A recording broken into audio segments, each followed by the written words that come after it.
Welcome to Mindful Live 94. If you are looking at this over on YouTube, this is take two, actually. This is take two because the first stream went down, unfortunately, due to some technical difficulties. But we are back here. Glad to have you here with us. I am your host, Nathan Springer. Thank you for joining me. I'm streaming currently live on Instagram, on TikTok, and now on YouTube. And we could be fielding comments and discussion from all of the above. So yes, we are back on YouTube, folks. We are back. What we are talking about tonight is the response a mother gave to what was justice in the courts. What was seen as justice in the courts. Let me fix this Instagram live over there. My Instagram is always the troublesome one. All right, yes. A mother's response to what was justice in the courts. Are you still not hearing me over on Instagram? Can you still not hear me over on Instagram? I hope you can. Yes. To what was justice in the courts. An incident happened, as I was saying in the live previously. Yes, the live was started previously, Mantis. Technical difficulties. 2013, 9 years ago, this incident happened. A knifing incident out in Waterloo. Oh. Technical difficulties abound, folks. Give me one moment while I cure those for Instagram.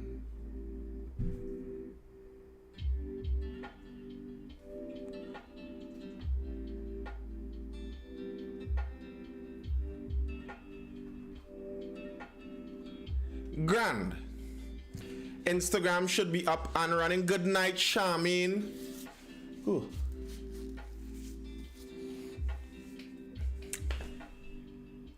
Are we all good? You're hearing me over on Instagram. YouTube is seeing me. TikTok is, well, you folks over on TikTok, my people over on TikTok, I appreciate you. TikTok is like the good child. TikTok never gives trouble. These Chinese know how to make their software. That's really sad when you think about it. One dead, one lost, many years that can't get back. And yes, it is very sad. The incident, according to the evidence, played out like the boys got into this confrontation. One boy asked the girl to decide, who are you going to select in between both of us? You cannot have both of us. You must select one of us. And the thing for the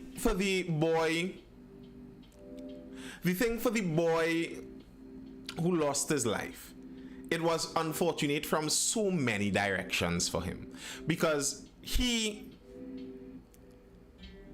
was not selected by the girl. He lost his life. He lost the fight. And ultimately, the guy that did it was freed. Like, that's a lot. And then on the mother's side, you could understand from a mother's perspective why it could seem like nothing in this makes sense. What are you talking about justice? How could there ever be any justice if my son is dead? If my son is dead, someone must pay the price for my son's death. And I could understand from a mother's perspective. But let's get into it and read and see exactly whether this fully adds up. My child is dead. Where is my justice? This is the mother speaking here. Where's my justice? My child dead. Where's my justice for that? Lamented the mother of Ronaldo Dixon one day after the acquittal of the man who was charged with his murder. Dixon, 14, a Form 3 student of Waterloo Secondary School, was stabbed to death in a classroom during an altercation with Bruce, who was then a Form 5 student, over a female student 9 years ago. Now, this article says that the incident happened inside a school classroom. Now, if indeed it happened inside a school classroom, that is an even bigger indictment on the school administration, on the education ministry, on all who were responsible for this.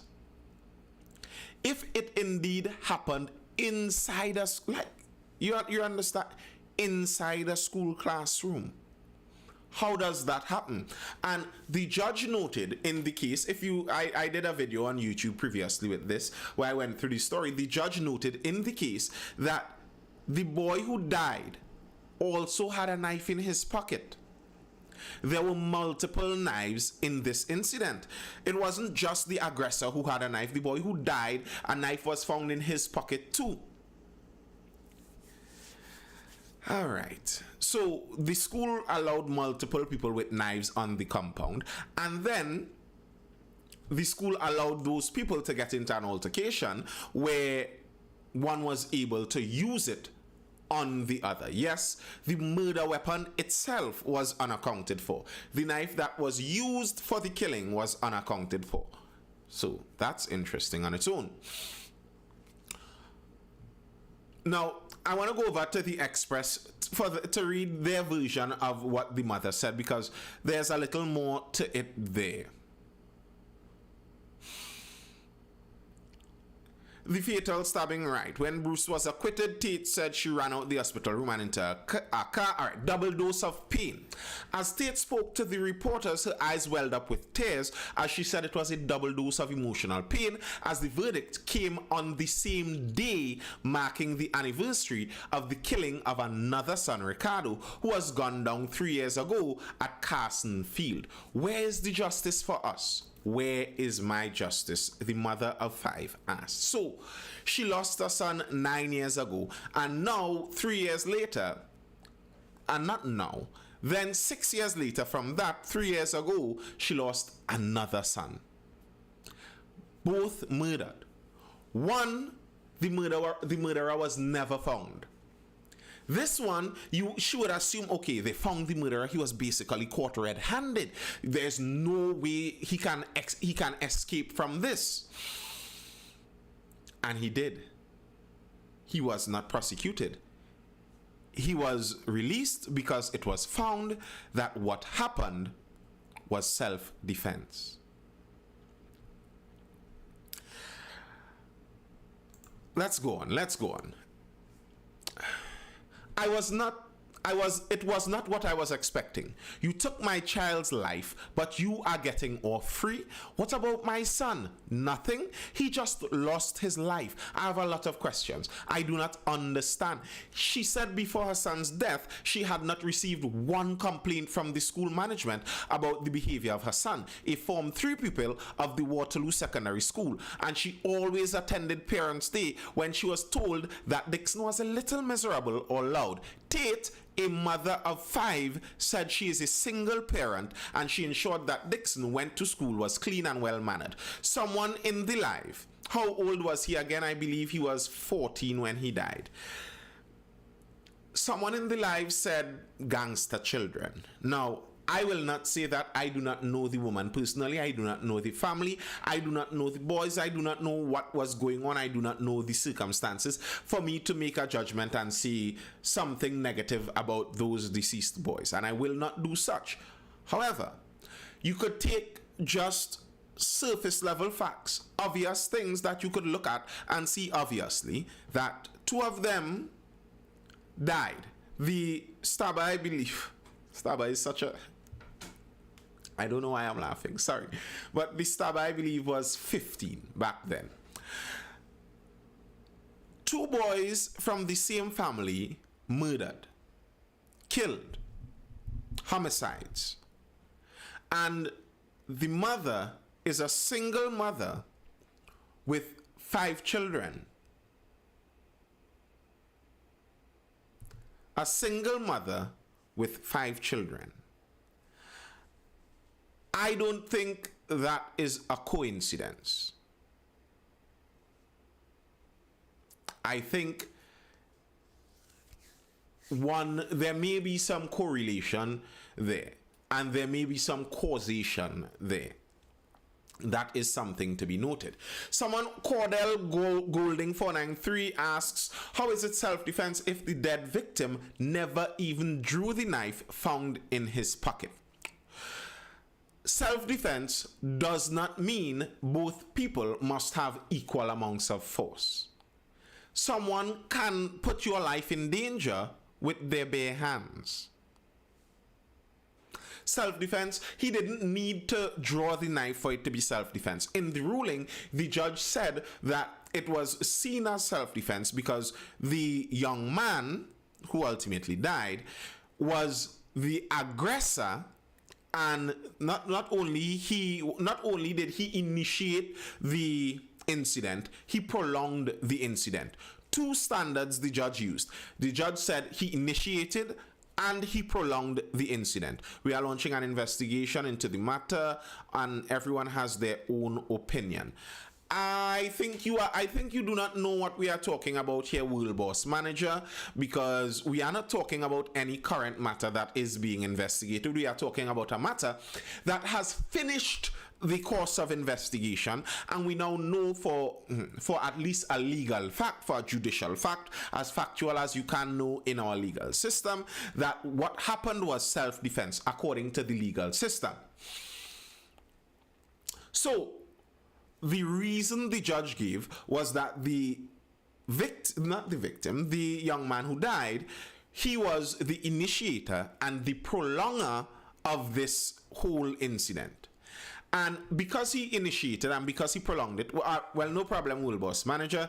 Because he initiated and he prolonged, then he was basically the aggressor. And this guy could see that I was protecting my life. And also compounded on top of that, there seems to have been some evidence that there were multiple complaints made about the boy and this whole incident previously. Every mother knows their child. They say you make the child not the mind, but you can help groom the mind if you can help groom it the way it is supposed to be. When you're hearing talk now and that he was being a bully and provoking in school, where did that come from, she asked. Why did the school not call and tell me something before? Why did it have to reach to that? Are you telling me it is okay for someone to provoke someone, kill them and get away with it? The mother asked. Nobody called me. If they had called me and said that, I would have reached down in the school. I am the type of mother that if I hear something about my child, I will question the child about it. I would not say that is their business. It makes me wonder what really went on. The same way she could go into the school and complain, why did it not come to me? Why did it have to reach this far where he had to kill Ronaldo? What she is talking about when she says she reached into the school to complain, when she says that she there, the she is referencing is the other boy's mother reportedly went into the school multiple times, lodged multiple complaints about this very same incident, about this very same thing. And if you look at what happened there, this seems obviously like there would have been more going on to this. They obviously didn't now meet each other. They knew each other for some time now. They both had knives according to the incident report. So it seems like there may have even been some planning or assumption that this is going to go down. Something is going to go down because they both seemed prepared for this. What this tells us, though, is that we had a systemic failure. Very correct, interesting. A systemic failure. If this was heating up, bear in mind these are minors. Minors are treated differently even in the law books because it said that it is known that they don't have the same faculties as adults to process everything the same way and all of that. Good. We know that, we subscribe to that. So we are supposed to treat minors differently. We should want our children, we should want the teens in and around our communities to be able to resolve conflicts well, but it will not be a surprise if you see that teenagers, children, minors are not the best at resolving conflicts. That's not something strange. Good night, Lyndon Supers. That would not be something so weird. And if that is the case, what you need to do is you need to ensure that you have a system created or creating an environment in such a way that the minors don't have to attempt to try and get their own solutions. You do not want children trying to solve these complex matters because these are the kind of solutions you end up with. This was systemic failure. How could it be that complaints were lodged from one parent specifically pertaining to another child, and the parent of the other child was not contacted. And this seems very similar to what we know to have happened recently with the schoolgirls also. The father of the schoolgirl said on national news that there were multiple reports lodged in the school. They reported the very same person for bullying multiple times.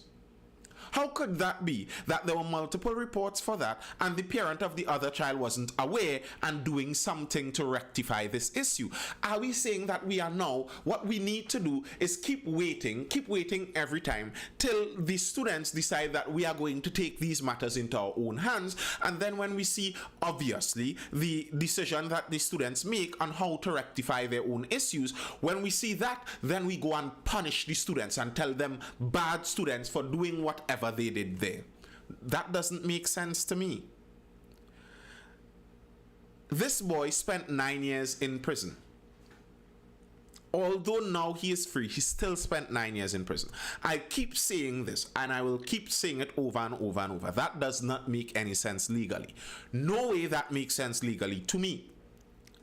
If you are saying that the boy deserved spending 9 years in prison, then 9 years ago you had to take him to a court, and through due process, you go through the due process and you get him convicted of a crime and sentence him to 9 years. You cannot, after 9 years, say that, well, actually what you did was self-defense. The punishment for self-defense is no years in jail. So you punished him 9 years in jail for something that deserved no years punishment. That doesn't make sense. That doesn't make sense. It really does not. Systemic failures. But it's not just the system, because as we noted, the mother of this boy was a single parent.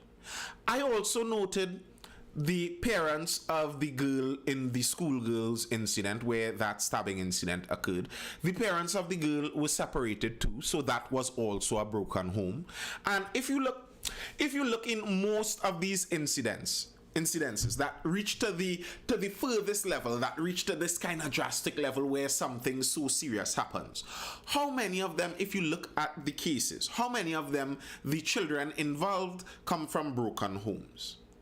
And really, do we think that's a coincidence? This is not necessarily a criticism on someone who is struggling to keep their home together. This is just pointing at how we solve these issues when we're looking at them. If we're looking at them as serious issues, this is what we need to look at. A single parent home isn't necessarily a broken home. I guess it would be up to what your definition of broken home is. What do you define a broken home as? Because the actual definition of a broken home is a home where the parents are divorced or separated. And in that case, a single parent home is quite literally, by very definition, a broken home. You see, many people attempt to, shield themselves because they know themselves they are in a certain situation that may not be what some people might call ideal. And, how can I criticize myself for this? I can do good things even though I am in this present situation. But speaking about broken homes and the realities of what happens in those homes isn't a direct criticism at somebody specific right now. It's a general statement and understanding that certain things are more likely to lead to certain outcomes. And so it's according to your definition of broken home. If you are using the actual dictionary definition of broken home, the dictionary definition of broken home is any family where the parents are separated or divorced. So if you are in a single parent home, it is by very definition broken. And I could understand that. A child doesn't come into the world, a child doesn't enter the world through one parent. So if you as a child exist in a family where there's only one parent, then it kind of suggests something didn't function ideally somewhere along the process. because it needs to happen. If it needs to, it kind of suggests it needs to. At least that's the way I could see it a bit.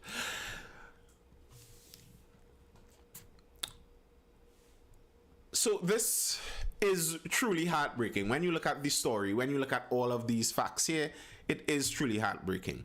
And I could understand from a mother's perspective why nothing said here could seem like justice. Self-defense, that doesn't make sense to her.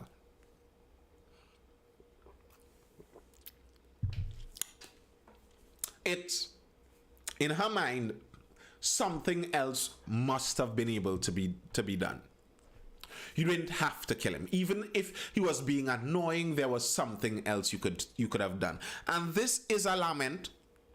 I am not saying this boy was necessarily a criminal, but this is a lament you hear very regularly, even when there are police-involved incidences with criminals. They could have shot him in his foot. They could have shot his leg. Why they had to shoot him so many times, etc., etc., etc. And I understand where that reasoning comes from. If you're talking about someone that is a loved one to you, when you think about the incident, you would be thinking about all the different ways this could have turned out differently and turned out for the better of your loved one. But I think when we're talking about solving these kind of instances, we don't seek to solve them at the most the most direct stage. So a fight broke out and self-defense occurred, one boy died. If you are trying to stop this kind of thing from ever happening again, where you stop it isn't from the self-defense, because that's kind of the most natural reaction part. You have to stop it from some step before the fight. So it's like if we were time travelers. If it was self-defense, does the person who served time have grounds to sue for malicious prosecution? I don't know if malicious prosecution, because I'm not sure if any malice can be proven, but I think they would be able to sue at least for some kind of wrongful imprisonment. Why weren't they granted bail? That might be a question. I don't know. Next thing, they were granted bail and they didn't have the ability to access the bail. That could be a possibility, that they were granted bail way back then and they just didn't have the amount of money to be able to get the bail. And if that's the case, then there's nothing to be sued for. I don't know all the specifics of it. But if it was that they weren't granted bail, maybe they could look for some judicial review to see why they weren't granted bail, because it really doesn't seem fair. It really doesn't seem fair. And he was charged for murder, but if you were charged for murder as a minor, I think there could be some concessions given. So I as I said, I don't know. I just don't know all the things in that. Now, another thing inside this to show even further on this broken home idea that I was speaking about. Something that you would notice when you read further down in the Guardian version of this article. We're going back over to the Guardian version. Something further you would notice. When the boy who was freed, his father spoke out. Meanwhile, at his Freeport home yesterday, Bruce's father, Joel Bruce, thanked God his son was released. Excellent work. I thank the judge for that process and our condolences to the boy that died and his family. We want good things for them too, said the father, who had not yet spoken to his son since his release. He said he was happy Bruce furthered his education, including Cape subjects, joinery and barbering while incarcerated. He was not sure if his son will be staying with him or his mother following his release. What do you notice with that last sentence there? When we speak about broken homes, even the boy who did the self-defense was from a broken home. And you could really start to question certain things in life. Like, you could really start to question certain things. If we look around and see that it seems so obvious, so much of the difficulties that children find themselves in, one of the most common realities we find is broken homes. Then, should divorce, something like divorce, should it be so easy to happen?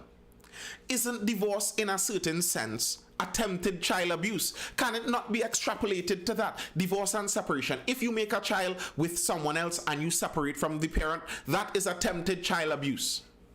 It could literally be said like this, because if you look at the statistical realities and you see what happens to children in broken homes, if you create an environment where the children live in a broken home, you are creating an environment where you are putting the child at risk. It sounds brutal, doesn't it, Nisi? But from the statistical evidence we have, isn't that the direction it is pointing in? Isn't that where the facts are pointing? It could really sound brutal, but isn't it where the facts are pointing? And when you understand that, you understand and you think about it, you understand why many cultures placed maybe staying could also be putting yourself and child at risk. Maybe. Yes, maybe, but statistically, when you look at it statistically, staying in a relationship where maybe the child was at risk, that child still does not end up in jail as much as the child that was there that would exist if you left. I am not saying that no one has good reasons for leaving and anything like that. I am not saying that. I am talking about it in this factor only. And in this factor only, it is massive. The downsides are massive. And I think as a society, it is in our best interest. If we want children to function well, we want to make sure madness in the hospital right now. Well, you could give us a breakdown of that, I Love Boots. If we want our children to function maximally, we want them to do the best they can when they go out there in society, then as a culture, what we should be pushing for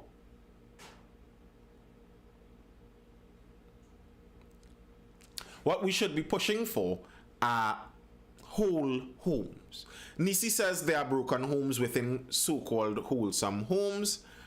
I agree. Like we all are pointing out things that I don't disagree with. Let me see if I could draw this into another example. So let's think of it as vehicles.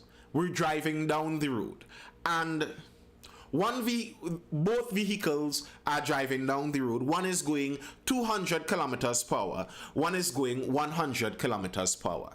Now, the vehicle that is going 100 kilometers per hour can get into an accident and someone in it can die. And someone in it can die. That's a fact. The person going at 100 can still die in an accident. But what happens is the faster you go, if you go up to 200, you're increasing your risk. Now, I am not even saying that someone may not have a very good reason for driving at 200 kilometers per hour. Rhea says, is it just that they're from a broken home, or are parents not doing their jobs regardless of living arrangements? Well, both parents have different jobs to do. And yes, you could say that both parents are capable. It is possible for both parents to grow up the child well, even if they are in a different kind of living arrangement. That is very true. I'm not denying that. Again, the possibility increases that difficulties do occur in that child's life. Parents aren't fulfilling their duties. Well, what are their duties, Rhea? What are parental duties? Parental duties are providing a safe and comfortable and teachable environment for the child to grow in. That's part of the parental duties. So then it could be said that part of the parental duties could be keeping them in a whole home and not putting them in a broken home. That could be said to be a certain part of the parental duties. And if parents keep growing children in broken homes, then you could say that they aren't fulfilling their parental duties to the best.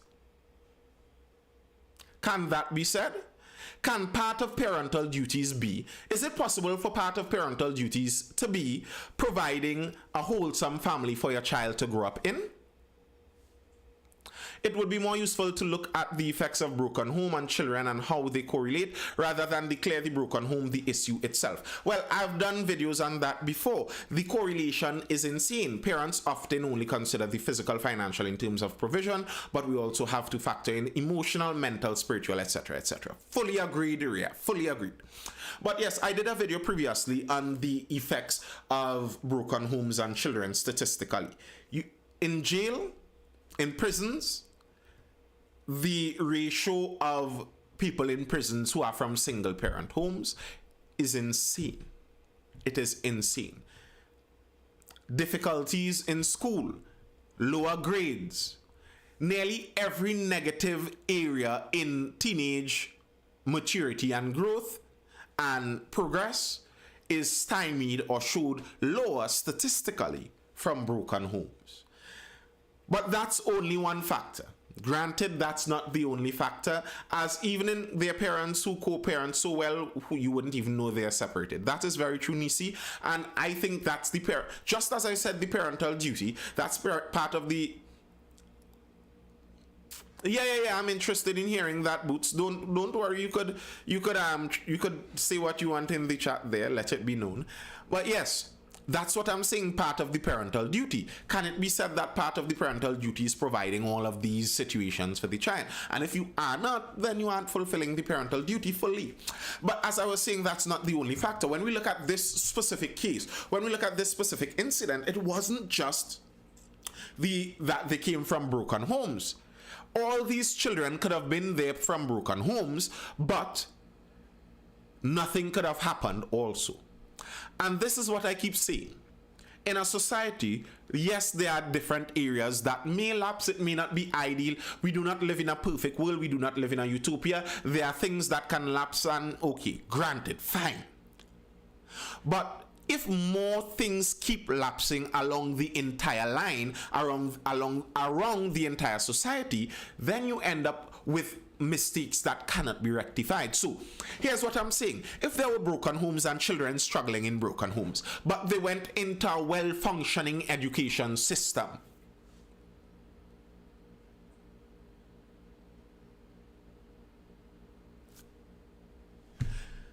but I do understand where you are coming from, yes. Yeah, if these children existed in broken homes, but they went to a fully functional education system, then when reports were made of friction, of bullying, etc., then they would have contacted the parents involved, had meetings, and cured those instances before knives reached. If they existed in a properly functioning education system, they would not have been able to reach onto the school compound with knives. Because in the instance 9 years ago, in the instance with the schoolgirls recently, it seems obvious that they reached onto the school compound with the knives, with the weapons. So, yes, we point at the breaking down of the family structure, the broken homes in our society, and that is making life more difficult for teens. But that's not the only thing. If society can allow for certain mistakes, if we have different areas in the society that, kind of strengthen and hold up the other. But if now we have an education system that is disintegrating too, that is failing and seems not to be functioning to up to mark, then we cannot have on top of that failing education system the failing family lives too. So if we had a failing education system, but you had really wholesome families, all these children came from really solid family structures there with the grandparents and the in-laws and everyone really invested in their lives. Well, the school system could have failed. The teachers didn't have to tell the parents anything. Those parents would have made sure that child went through the thing correctly. But if we now have the broken family, we can't have the broken family and the broken system. We can't have both of them broken. The thing is, parents are not being contacted and these situations are not being taken serious. They just brush it off. Adrian Taylor, I get that, but if they despise each other, broken is better than the alternative. On a social social side interesting, there may actually be some debate in what you're saying there. I might be willing to debate you on that. Mindful, a lot of people making too many excuses. You are what you make yourself. Oh, you're going to go down a road there where the talk may not end anytime soon. So we can get into discussions, but not yet. But if we're looking for solutions, as so many people like to point out, the solutions, we keep pointing out the problem. Where are the solutions? Who's telling us how to solve it? You keep pointing what's wrong, tell us how to solve it. Well, the solutions. You cannot have multiple massive failing institutions in your society. If your society has multiple failing institutions, the society is going to fail too. You cannot have the institution of marriage failing. You cannot have the family institutions failing. You cannot have the schooling institutions failing. You cannot have all of them failing at the same time and then expect that the next generation, the children coming up, are somehow going to come up perfectly. It does not happen. All right, Boots, you let us know what's going on. Keep safe, though. It sounds like that hospital getting a little drastic there.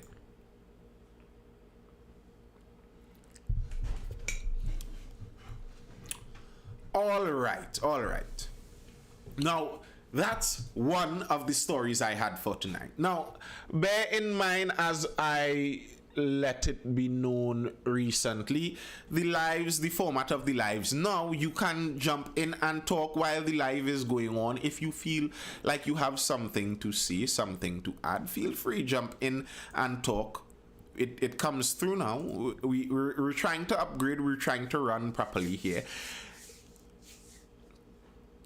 The mirror shows where changes need to start. That is correct, Andre Shallow, sorry. That is very correct.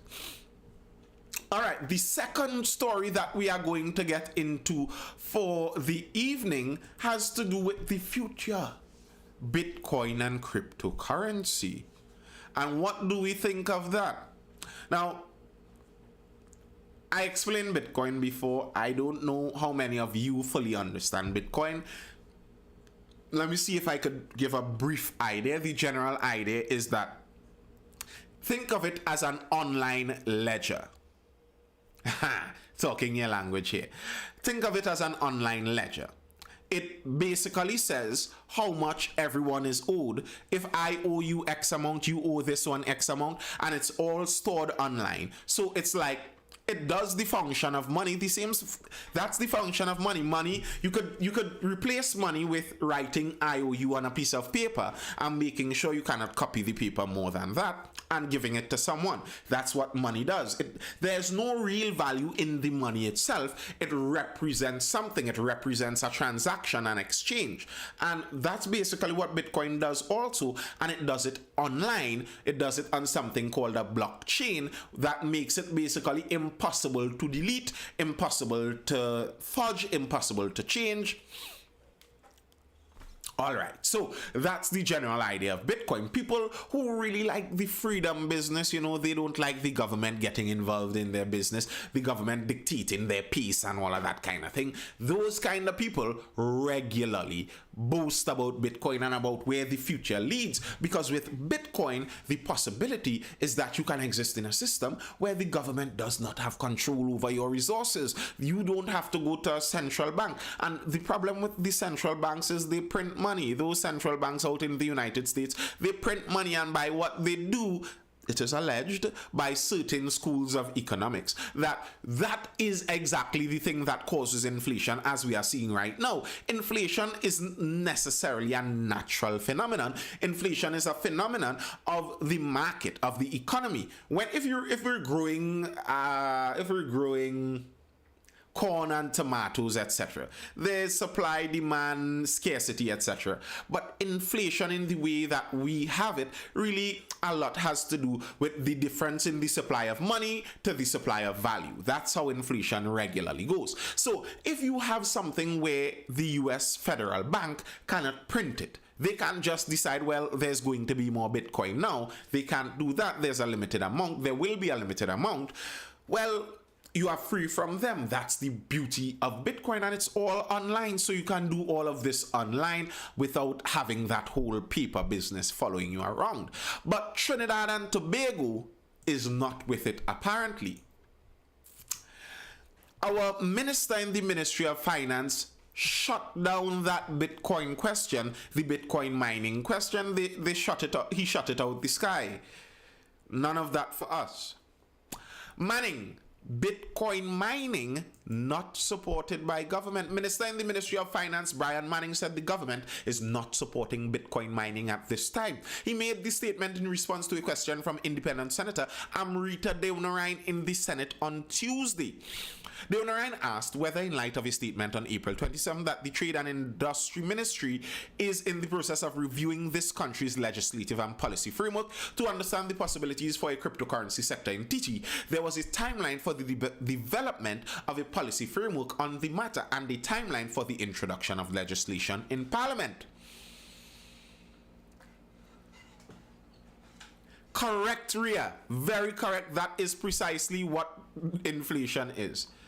We will get a digital currency, mark my words. Well, we aren't worried about getting a digital currency because that one is for sure. What we're worried about is getting a currency like Bitcoin that is decentralized. A decentralized digital currency is what people really are after. Anyway, if they wanted real transparency, they would introduce the blockchain methodology. Yes, Blue Zabuka. If you see that first word you use there, that two-letter word is a massive but small word. If they wanted. Ha ha ha, Gaming Emporium. Ha ha ha. Manning said cryptocurrencies, of which Bitcoin is the most popular, are completely bereft of intrinsic value and are highly speculative in nature. Now, here's the thing. Completely bereft of intrinsic value is the nature of money. I don't have any dollars. Do I have any dollars close to me? No, unfortunately. Do I have any of the? Yes. You see this? There's no intrinsic value to this either. This is a red piece of plastic. It's not even a red piece of paper. Back in the day when it was a red piece of paper or cotton, you could have used it to wipe a mess if you made a mess. But with this plastic, there's literally no use. This plastic has no intrinsic value either. They can't steal Bitcoin or digital currency. That's why they don't want it. So to say that the Bitcoin is bereft of intrinsic value is not saying anything really. And truly, you aren't saying much there. And a highly speculative in nature. Highly speculative is the nature of investment. That's not a fair enough criticism. Bitcoin has raised financial concerns for governments worldwide. And despite its use for buying goods and services, there are no uniform international laws that regulate Bitcoin. Crypto is also not supported by central banks, nor are crypto deposits insured. And that right there is what people want. He is noting that there are no uniform international laws to regulate Bitcoin. There are no laws to regulate this Bitcoin. And central banks do not control Bitcoin. And to people in the crowd, they'll be like, you saying that like it's a bad thing. That's kind of why we want the Bitcoin. It's, we were kind of going for that angle, the whole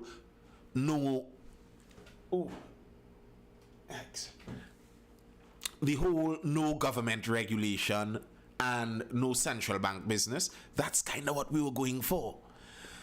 Fiat must be connected to gold, no real value. You can't print as much as you want. Well, you see, that's what happened in, what was that, the Bretton Woods or wherever. They went out in the middle of nowhere and they separated the money from the gold. Back in the day when fiat was connected to gold, it was similar to Bitcoin. You couldn't make more fiat than there was gold. The amount of fiat you had had to relate to the amount of gold you had. And you could exchange a certain amount of dollars for a certain amount of gold. It had an intrinsic value in a sense, a representative intrinsic value. Then they separated it and said the value that this has is the value we says it has. And that's what fiat means. We say so, and that's the value. Bretton Woods with Nixon, correct. Bretton Woods.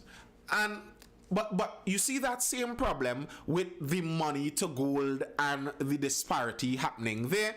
That's what began to happen. I believe the United States was one of the chief culprits of that. They took a whole set of people's money and they said we have gold to, they took a whole set of people's gold, and gave them a whole lot of their dollars and said you use our dollars and you could always exchange the dollars for gold. But at some point in time, some people decided, well, I kind of want my gold back. Okay, so if I give you back your piece of paper, can I have my gold? And the United States was like, oops, because they printed more paper than they actually had gold to represent for. So their banks were in trouble, and that's why they had to separate it. Now, ironically, that same problem is now popping up in the same crypto market. Because there are crypto exchanges. All right, so you could have your Bitcoin. But the problem is, how do you use your Bitcoin? It's basically technology on the internet. To really be able to use it, most countries require dollars still. So, all right, you transfer Bitcoin. You want to change your Bitcoin to dollars. Now, you have to use a Bitcoin exchange. And what many of those Bitcoin exchanges do, there were some of the Bitcoin exchanges where you could sign up for an account and they hold all of your Bitcoin for you. They will hold your Bitcoin and they will give you representative money for it.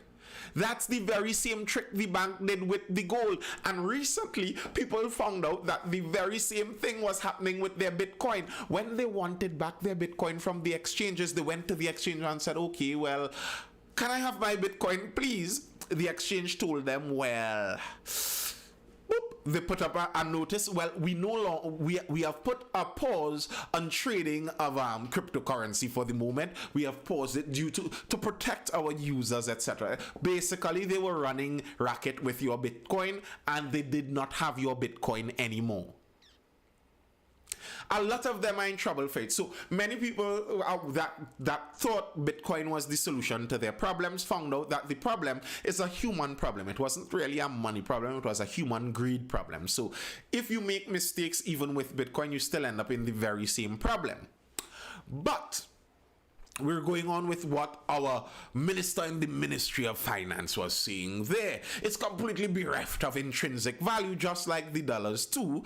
Bitcoin has raised financial concerns for governments worldwide, because we know it's not controlled by the central banks. The speculative nature of the digital currency also leads to extraordinary price volatility and extreme uncertainty in terms of its asset value and price stability. And that is very true. Bitcoin dances from 60,000 to 30,000 and back up and down, but that's not your business. That's really not your business. If someone wants to invest in that, that is their choice. If someone is a grown adult and they know something is volatile but they want to invest in it, that's their business. And many people who criticize the volatility of Bitcoin and make it seem like it's so risky don't look at Bitcoin on a long enough scale. If you look at Bitcoin from month to month, yeah, things could look a little sketchy. But if you look at Bitcoin from the last 10 years to now, you look at it and it's kind of on a pretty solid, very high upward climb, just by the way. Crypto has also been used to facilitate a host of illegal activities. And here's the thing. When he makes this point that crypto has been used to facilitate these activities, I wonder if money cannot be used to do the same thing. If your point is that we shouldn't be using crypto because of these things, then it has to be that money, what we are currently using, somehow avoids these problems. So let's see the list of problems that crypto bounces into and see if money is the cure for these problems, the good old fiat dollar. Whoa, this guy, a wealth of knowledge, this minister talk about the obvious. Crypto has been used to facilitate a host of illegal activities, including money laundering. Money laundering, if I can't get someone to sit and explain the pros and cons to me, if I can, it's a difficult thing. It's a difficult thing. There are so many pros and cons, and many people have vested interest in getting you on one side or the other. But we could talk. Some one of the lives we could discuss Bitcoin a little more. It has been used for money laundering. Yes, money laundering. Bitcoin can be used for money laundering, because money can't be used for money laundering. Like, what are you talking about? Money is used for money laundering. By using Bitcoin, that doesn't somehow make money laundering a problem that now exists that never existed before. It's the very same problem. It's the very same problem. The same thing you always had a problem with. And the strange thing, that's why we have new notes today. Ransomware, choice of payment, because it's harder to trace. The thing is, what it would do, really and truly, it would make it harder to trace the money laundering. It makes the whole thing harder to catch. Crypto is a nightmare for government. It interferes with their power. That's true. It makes it harder to catch. So our government could have, on a whim, changed the whole dollar from cotton to polymer and have a whole set of people with cotton dollars piled up in their house doing nothing. But you can't do that with Bitcoin, so it's harder to catch those things. But I mean, to me, money laundering still exists. And I don't think governments are very interested in stopping money laundering on the larger scale. They're interested in controlling who launders their money. Because I don't know how many of you remember the Panama Papers that leaked a couple years ago that basically showed nearly every one of the wealthy and famous people in the whole world basically was avoiding taxes. Some of the people out there protesting and telling you that everyone should be paying higher taxes were out there in Panama hiding their taxes. The only thing that came out of that is the reporter that broke the story was murdered. How many of you all knew that? How many of you all knew that? So money laundering, give me an ease up. It was used for extortion. The second on the list, he said extortion. Oh my goodness, how could Bitcoin be used for extortion? So horrible of Bitcoin. Because money cannot be used for extortion. Extortion has nothing to do with the thing itself. Extortion is a human thing. People can extort you with stones if they have them. Isn't that why people are hustling NFTs now? Yes, to some extent. NFTs, I think, are much more in that money laundering line. If you're worried about money laundering, look for the NFTs, really and truly. Illicit drug trading. Those cartels and their Bitcoin, oh no, they get away because of their Bitcoin. If Bitcoin didn't exist, no cartel would be able to get drugs inside of these countries. Drugs really only, the truth of the matter is drugs really and truly only started flowing. For true, it really only started flowing after Bitcoin, when they just found a way to exchange money. That's it. The drug trade could only exist with Bitcoin.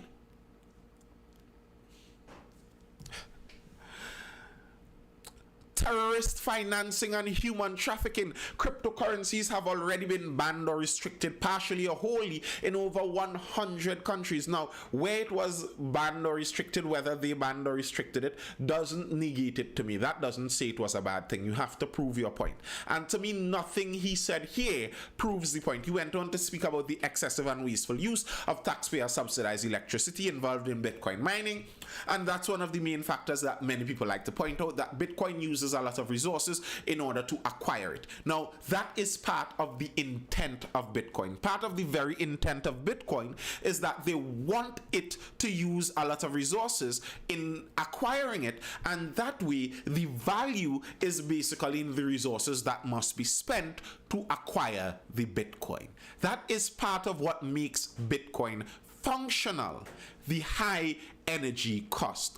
And people who don't understand that, or people who do not explain that, make it seem like, oh no, Bitcoin uses so much energy. What are we going to do? But that's the very purpose of it. Now, you could say that's a bad thing if you want, but that's the idea. It puts an energy value, just how the dollar was linked to gold before. Now, the Bitcoin is linked to a certain amount of energy, which is linked to a certain amount of computation process that is needed. Basically, you have to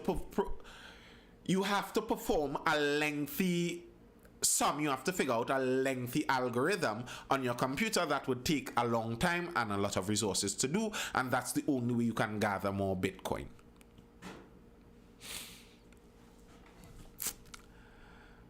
Bitcoin is an anarchist's dream to destabilize governments via central bank fail. Yes, it kinda is. Now, not only anarchists, but limited government believers too. People who believe that there is a place for government, there is a place for governance, but there is a place for limited governance. Government isn't meant to control the entirety of our economy. They are meant to be a pool for our resources. This is my understanding of government to me. This is the way I see government. This is the way I find government should be.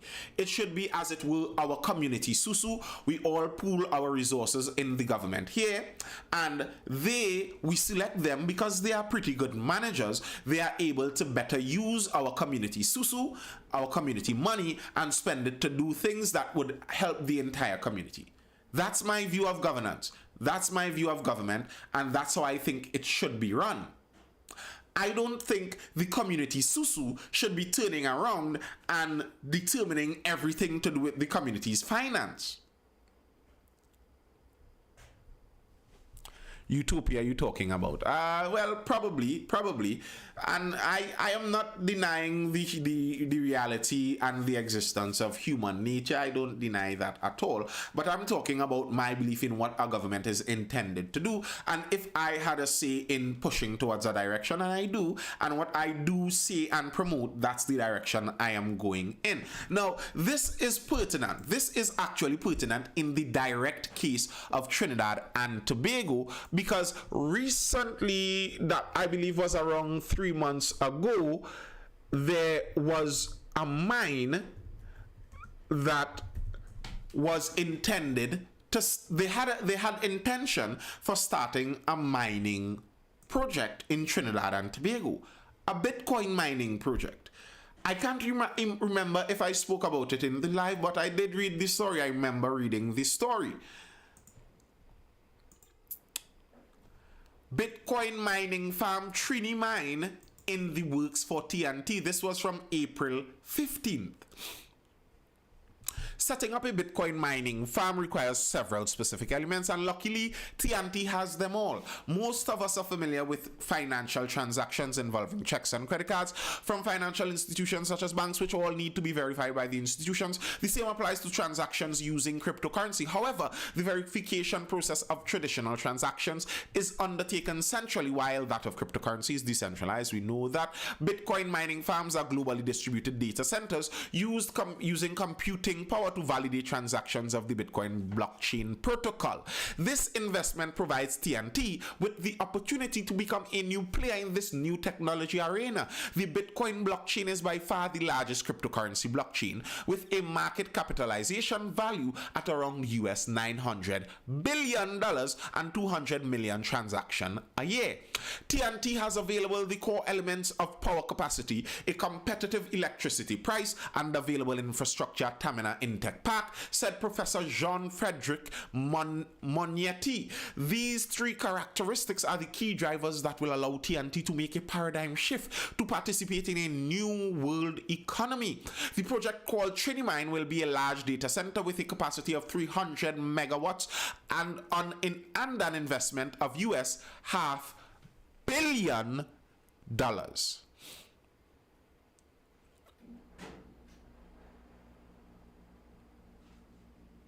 $500 million. So, yeah, that's what we're missing out right now. we had the opportunity potentially to cash in on $500 million investment into this burgeoning technology, into the future called Bitcoin. And no, we did not. Unfortunately, our government is not interested in it because they do not trust Bitcoin, so they will not support it. Yeah. Good old TNT, eh? Good old TNT. All right, folks. That's all I have for now. I hope you're educated, informed, or entertained, and I'll be gone unless there are further questions or comments to be made. Anything else to say before we dive off and dive out of the live? Any further comments there? It's not human nature, it's understanding the New World Order. Well, yes, I do understand. The New World Order isn't something scary or really controversial or conspiratorial. The New World Order is, they always speak about the New World Order. It's not something strange. There's a current liberal world order. You can literally go up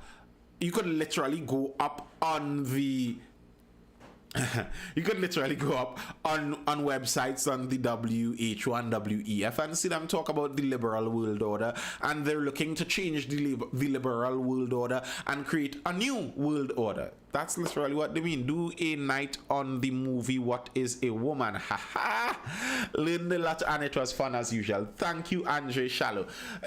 The movie What is a Woman, I don't think that has much pertinence to Trinidad and Tobago. Yo, Roni popping over on Instagram. What going on with Roni? But yeah, What is a Woman doesn't have a huge amount of pertinence in the Trinidadian landscape. I don't think many people in Trinidad think the definition of woman is a controversial thing. I don't think that kind of pressure has reached Trinidad yet, where it's a difficult thing for people to say that a woman is an adult human female. That's not in Trinidad and Tobago yet. But I don't mind talking about it because it is interesting. It is interesting to see what some other people do believe. Heard a story about something happened in a school. You ignore IG? No, I spoke about you jump up on IG. I just said you were on IG, Roni. I saw your hey, it's over on IG. I said that. Wow. All right, but Roni, you jump in at the end. What's that, Richard? What you saw locally about that? I didn't see anything. And even if you do see some things locally, generally it isn't the popular view. It's a controversial view. Hope you got a little more in depth into Bitcoin and Bitcoin mining in the future. I will try to. All right. I'm starting to get stuffy anyway. So, peace out, folks. I will see you again for the next Mindful Live tomorrow at 9:30. Wait, his name was always Richard, not Richard. Yes, it was always Richard. Always. Peace out, folks. It was nice. Laters.